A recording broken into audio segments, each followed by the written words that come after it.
Hey everyone, gonna keep this intro short. Sorry for missing an upload last week. This short compilation is to make up for that loss. I'll try and keep a schedule of a video on Thursdays, unless I find that I have the time to do more than one video a week. There's no real theming or order to these stories. I suppose, if any, it's from shortest to longest. The stories in order are The Portraits, The Gift of Mercy, and Love. I'll have the links to the original stories in the description and comments, and all the credit goes to the original authors. I only had a hand in narrating the stories. I'll be on the lookout in the comment section, so please don't be afraid to leave any for whatever reason. Enjoy.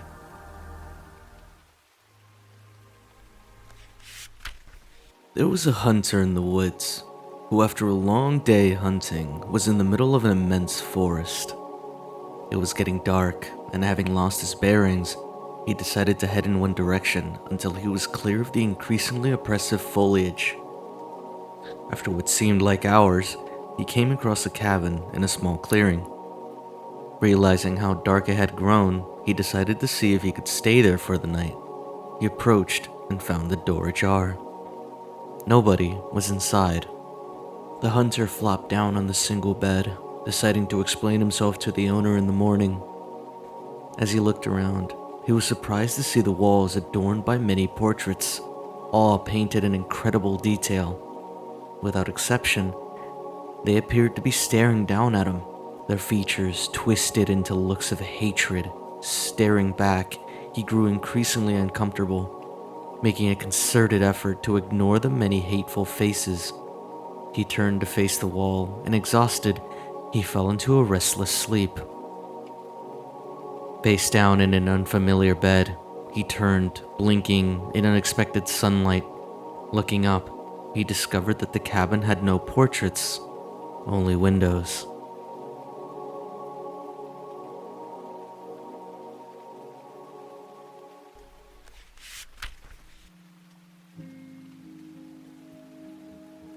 Message begins. We made a mistake. That is the simple, undeniable truth of the matter.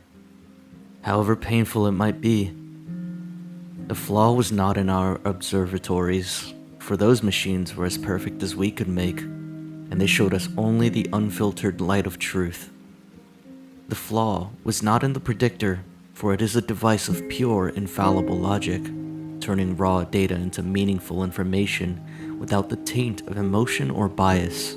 No, the flaw was within us, the orchestrators of this disaster, the sentients who thought themselves beyond such failings. We are responsible. It began a short while ago. As these things are measured less than 6 to the power of 6th daily ago, though I suspect our systems of measure will mean very little by the time anyone receives this transmission. We detected faint radio signals from a blossoming intelligence 2 to the power of 14 dailies outward from the galactic core as photons travel. At first crude and unstructured, these leaking broadcasts quickly grew in complexity and strength, as did the messages they carried. Through our observatories, we watched a world of strife and violence populated by a barbaric race of short-lived, fast-breeding vermin. They were brutal and uncultured things which stabbed and shot and burned each other with no regard for life or purpose. Even their concepts of art spoke of conflict and pain. They divided themselves according to some bizarre cultural patterns and set their every industry to cause of death. They terrified us, but we were older and wiser and so very far away, so we did not fret. Then we watched them split the atom and breach the heavens within the breath of one of their single short generations, and we began to worry. When they began actively transmitting messages and greetings into space, we felt fear and horror. Their transmissions promised peace and camaraderie to any who were listening, but we had watched them for too long to buy into such transparent deceptions. They knew We were out here, and they were coming for us. The orchestrators consulted the predictor, and the output was dire.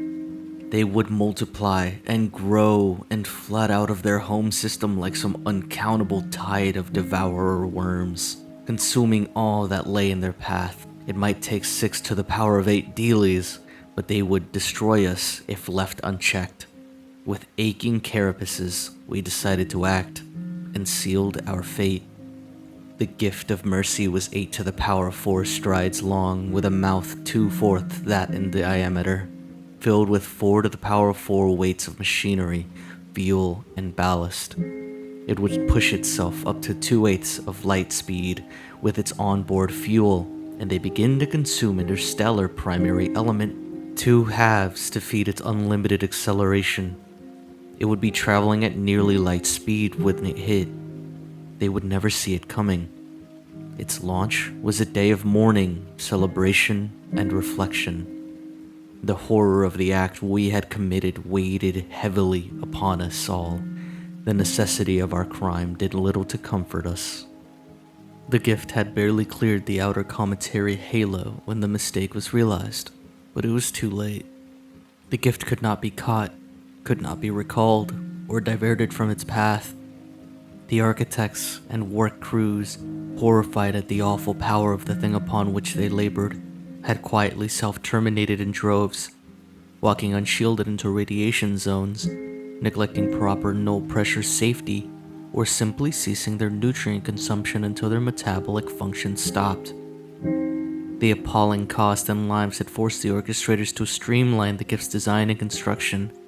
There had been no time for the design or implementation of anything beyond the simple, massive engines and the stabilizing systems. We could only watch in shame and horror as the light of genocide faded into the infrared against the distant void. They grew, and they changed. In a handful of lifetimes, they abolished war, abandoned their violent tendencies, and turned themselves to the grand purposes of life and art. We watched them remake first themselves, and then their world. Their frail, soft bodies gave way to gleaming metals and plastics. They unified their people through an omnipresent communications grid and produced art of such power and emotion, the likes of which the galaxy has never seen before, or again because of us. They converted their home world into a paradise by their standards, and many 10 to the power of 6s of them poured out into the surrounding system with a rapidity and vigor that we could only envy. With bodies built to survive every environment from the day-lit surface of their innermost world to the atmosphere of their largest gas giant and the cold void in between. They set out to sculpt their system into something beautiful. At first, we thought them simple miners, stripping the rocky planets and moons for vital resources, but then we began to see the purpose to their constructions. The artworks carved into every surface and traced across the system in glittering lights and dancing fusion trails. And still, our terrible gift approached.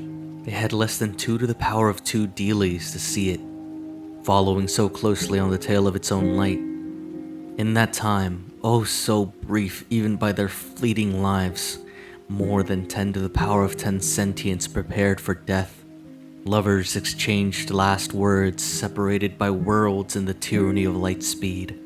Their planet-side engineers worked frantically to build sufficient transmission infrastructure to upload the countless masses with the necessary neuromodifications, while those above dumped lifetimes of music and literature from their databanks to make room for passengers.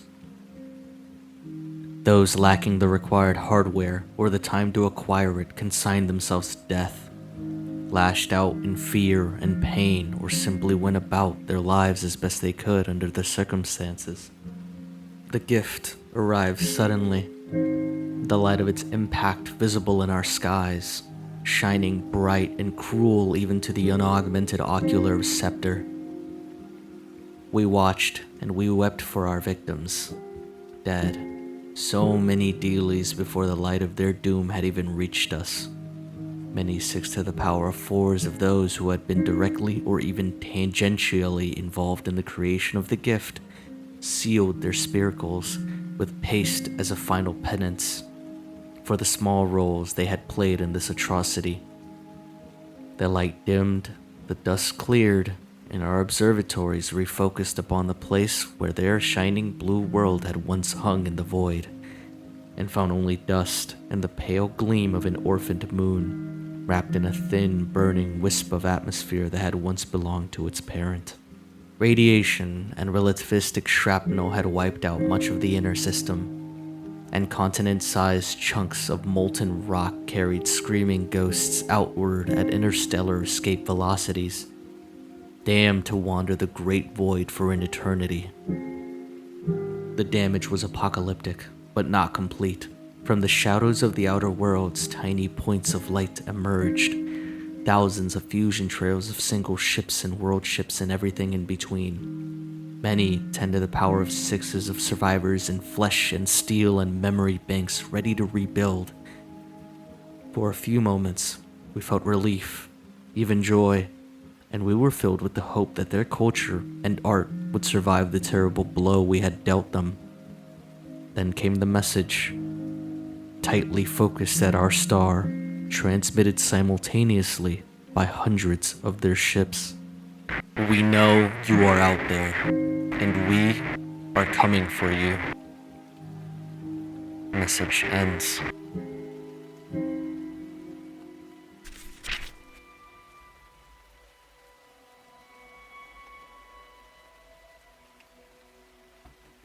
This is not meant to scare anyone.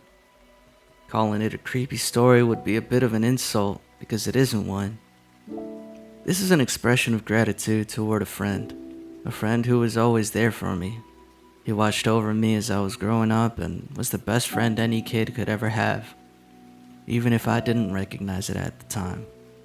He was always there, even though I couldn't see him, and he was always acting in my best interests. Even if I couldn't understand, I'd like to take some time to share with you our story, because if you're lucky, you might have a friend like this too. I think I should let you read his letter first. In May of 2010, I bought a new computer and took my old one to the shop to have everything backed up. I had brought the new computer home and had begun restoring my files from my portable hard drive and reinstalling programs when I noticed that there was a file in the miscellaneous folder that the shop's technician had created for files with no other place. It was called Happy Birthday Baby.txt. Initially, I thought it was a message my mom had written for me that I'd never read as intended, but I opened it, and this is what I found. You might find this one day. I'm not great at this computer stuff, but I've watched you tinkering with this machine lately, and I think I know how to save this so that you'll find it. Seeing as it's time for me to go, I want to leave you with this last little message. I know you never met your father, but to me, he was Colonel Marcus Andrew Statfield. As I'm sure your mother told you, he was a good man, one with the pride of a lion, the strength of a bear, and the heart of pure gold. Truth is, I was almost like his son long before you were born. I was his second in command and served with him for 3 years. I watched as your mother wept when she heard the news, her belly swollen with your soon-to-be debut into this world. And I stayed with her every second of every day. That was until the day you came into the world. Then my focus shifted to you. I watched as they cleaned you and handed you to your mother, and she seemed to look right at me with a knowing eye as I stood over the both of you, almost as if she'd known all along. And I'd be willing to bet my last penny she did. I watched you grow, and I remember everything, even the things you don't. You always were such a happy baby, and you had seemed to have inherited your father's sense of humor. When you were getting to be 4 months old, you would do just about everything to hinder your mother's attempts at changing you, laughing all the while. You were a wild one at heart, just as you are today. Just like Marcus. When you were about 6 months old, we would play all the time. We had one game in particular, where I would grab your toes and tickle your belly. You would love it, though when your mother came in, I'd have to stop. and it always perplexed her as to why you'd abruptly start crying. After a while, she seemed to think you didn't like her, which is when I realized I had to back away some. When you were 1 year old, you seemed to develop a sixth sense for me. Although you couldn't really see me so much or well do anything, and you knew I was there. I couldn't play with you as much as before because I knew it would only hurt you in the long run, but I always kept guard. I knew you remembered seeing me because you had a way of testing my presence. You'd throw toys into the corner where I stood and then wait to see if I would play with them. No, I know you won't remember this, but once you threw a bear and a rag doll at me because your mother was busy in the kitchen making dinner, I kept you entertained by putting on a little show. It was nothing special. I just made them dance a little. You were laughing loudly, and your mom came in to see what was so funny. But when she saw, she wasn't laughing. I bet you could mention the bear and ragdoll dance even today, and the color would run right out of her cheeks. But do me a favor, don't. I think it would be kinder to ask if you ever threw the toys into the corner. That isn't quite as bad as a memory for her as the dancing is. You remember your first word? I do. Love. Your mother made damn well sure you knew just how much you were cherished by her. Every moment of every day. And she would always say, I love you, baby. I remember you tugging at my heartstrings something awful once. When your mother was changing you in the bathroom this one time, you seemed to have caught my reflection in the mirror behind her, and you pointed and said, love. Well, more of a love, but your mother knew.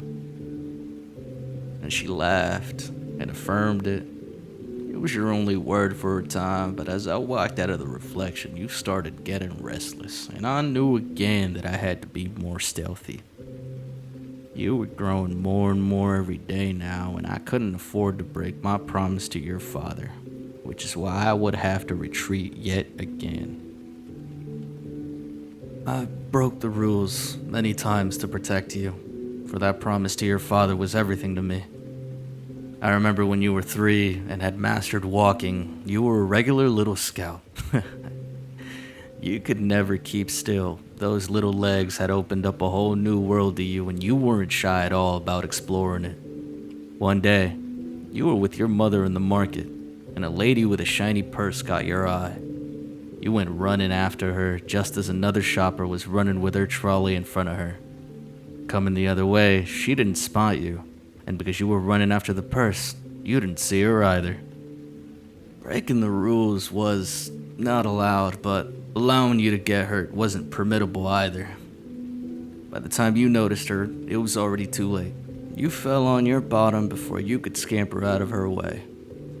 Left without any other option, I sent that trolley flying to the side of a freezer, and as it crashed, that woman screamed blue murder. A man in a uniform, she screamed. You simply giggled as the crowd gathered and your mother came running. When she found you at the scene, you were safe and sound, and you pointed to the trolley that had smashed the freezer window. You knew what you said to her then? Love, Mommy. I was hiding by then, embarrassed to have created such a scene, though I have to admit, I was laughing on the inside. As you grew and became more aware, so did I, and I finally knew when I could and couldn't intervene. Doing too much would hurt the both of us, so I chose my moments carefully. You were a smart kid, just like your father, and most of the time knew how to handle any and every situation. If there was an option, you took it, though I slipped up a few times as you were growing up. I do think I did well to keep an eye on you. It was just the little things to make your life a bit easier, things you probably won't remember. Like putting your piano music sheets into your bag at night, turning off your television when you fell asleep, pulling the sheets over you on the colder nights, sorting your drawers, setting your alarm clock, closing your windows and doors. You caught me doing one or two of these things a few times, and I want to take the time now to apologize for scaring you. This one time, you were doing your homework and fell asleep at your desk, so I filled in all the answers for your math quiz. You'd made such a fuss to your mother earlier about how strict the teacher was about homework, and I knew you knew the answers anyway. But you suspected more than ever when you woke up and found that the whole half a sheet you left incomplete was done. You were older and had forgotten that we were friends. Things you saw in the media about ghosts scared you, and you had every right to be afraid. I just want to say I'm sorry. I never meant to make you cry. If only I had taken a little extra care, you'd never have known. I just wanted to keep you safe and happy. As you matured, you began to take form as a little lady, and as such, you began to know the evil of men. Though you had your wits about you, you were always taking stupid risks, and watching over you became a little more of a worry for me. Gradually, I had to expose myself more and more. Most memorably, that night when that no-good boy you brought home started putting the moves on you. Your mother was at work. He was only after one thing. And although I knew it wasn't my place to choose for you, you were still only a baby girl, just 15 years old. And as he got on top of you and started undressing you, took his top off and began whispering all those sweet nothings, your face said it all. You were scared. And when you told him to stop and he wouldn't, and when you tried to push him off and he got angry, when he struck you and finally tried to put his hand up your skirt, all the evil I kept inside of me broke free at that moment, and it was something I couldn't control. My rage boiled over as I began to growl. The lights flickered, the TV volume rising, the doors and windows crashing open and shut, the keys on your piano began to rattle, and when your father's roar, I yelled, "Get out of the house, boy!" He ran out of the room and you tried to follow, but I slammed that door in your face. It wouldn't let the handle go until your mother pulled into the driveway. I'm sorry, kid. The whole thing traumatized you for a while. You became more frightened of me than ever. Having such an experience, and I knew from then on, in spite of how much I loved you, we could never be friends. Not after what I'd done. Some nights, you used to sit awake late into the evening, watching for me, and I'd have to sit in the darkest corner looking right back at you, unable to reassure you that I wasn't here to cause you harm. You used to scream, "I hate you, get out, leave me alone," and just as you used to do as a toddler, you would throw things into my corner. Only instead of toys for me to play with, this time it was heavy books, CD cases, anything you could get your hands on to get me to move. You used to sit in your bed watching that corner. I always felt terrible about what I did. I'd almost broken that promise to your father, but more importantly, I'd almost broken the personal promise I'd made to you. It was like that until the night you tried to make peace with me. That night you sat up in your bed and said, "If you're here, I'm sorry. You were only trying to stop him." I wanted to say something, but I couldn't. Even as you shuffled around nervously and called, "You're here, right? Could you show me a sign?" I wanted so badly to give you something. Anything to show you that I was there and that I'd heard that. But fearing that you would lose it if I did, I kept silent and just nodded. In that corner where you couldn't see me, you have to know I was never mad at you. You were just a little girl, and that little prick tipped me over the edge. Promise me you'll never do anything like that again, won't you? It's your 18th birthday today, which is exactly why I'm writing this to you. I want to wish you a happy birthday. I'm sure your dad's getting sick of keeping that bar stool open for me. Live a good life. Try not to forget about me. And no, you turned out great. Your father would be so proud of you. This letter is my present to you, and don't you worry about the spooky corner anymore. My final order is complete. I don't know about you, but I think this trooper deserves a drink. You sure were a handful. If you find this one day, try calling out to me. Take care, Be safe and live a happy life. Love, Lieutenant Ashley Gilchrist. P.S. If you call on my name, call me what you used to call me as a kid. That always got me to come running. I was gobsmacked, and when I read the letter, everything finally made sense.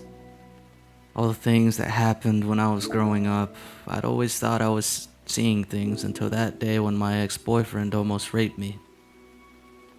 I'll be the first to admit that I was scared of him because I didn't understand what he was, why he was there, or what he was after, but now I see that I had it all wrong. A few days after reading the letter, I asked my mom a few questions about the spooky things that happened when I was growing up. She was very nonchalant about the whole thing until I mentioned what happened in the market. There, she stopped cleaning, set down her cloth, turned to me, and smiled. "You always had a guardian angel watching over you, honey. I don't know if it was your father or not, but who or whatever it was, it made sure nothing bad ever really happened to you."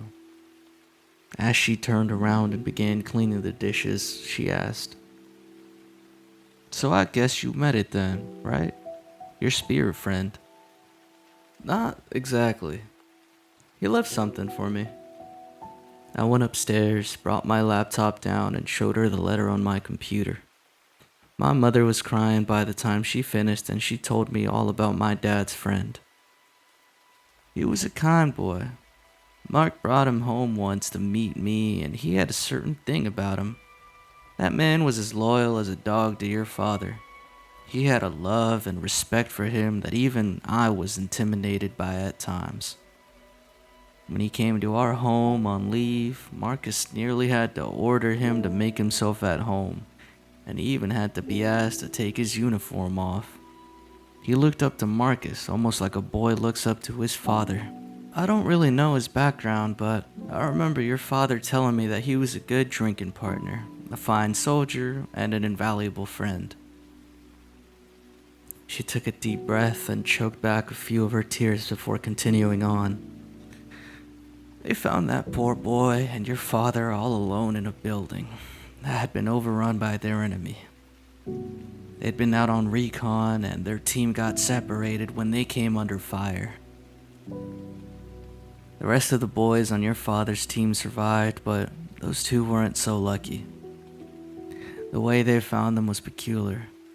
She swallowed heavily, looked me right in the eye, and said, "That boy was found on top of your father, riddled with bullets. He was shielding him right up until the moment he died. He could have gotten away, but he refused to leave your injured father's side." With that, we both burst into tears. Love. That's exactly what he was. He was a guardian. I'd never had any reason to be afraid of him, and I'd have given anything just to tell him I was sorry and that I loved him back. I had no right to have done all those terrible things I did to him at the end. I realized that he had loved my father so much not even death could keep him from that promise he'd mentioned in the letter. When I asked what the promise was, my mother looked at me and with tears in her eyes said, "It was made in this very house while they were setting up your room. It was just, no matter what happens, promise me you'll watch over my daughter."